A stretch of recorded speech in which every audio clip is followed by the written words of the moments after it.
學習同獲取知識嘅成本而家變得相對嚟講非常低啦。吓，你講咩啊？首先，所謂教養就係透過學習而培養出嚟，可以更深入咁體會事物嘅能力。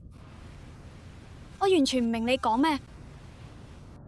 例如，你去美術館嘅話，如果你識美術史或者畫家嘅背景，你就可以攞到時代背景同埋思想。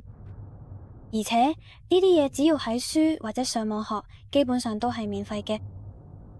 知識可以擴闊你嘅娛樂，就算普通嘅都可以玩得更深入、更開心。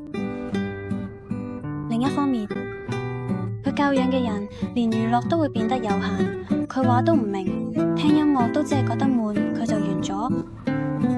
結果就係佢哋會變得只靠強烈刺激或者咁好易明嘅娛樂去揾開心，例如賭博、飲酒或者購物。但係呢啲基本上都要使錢。嘅教養呢？教養就係一種可以免費享受世界嘅魔法嚟嘅。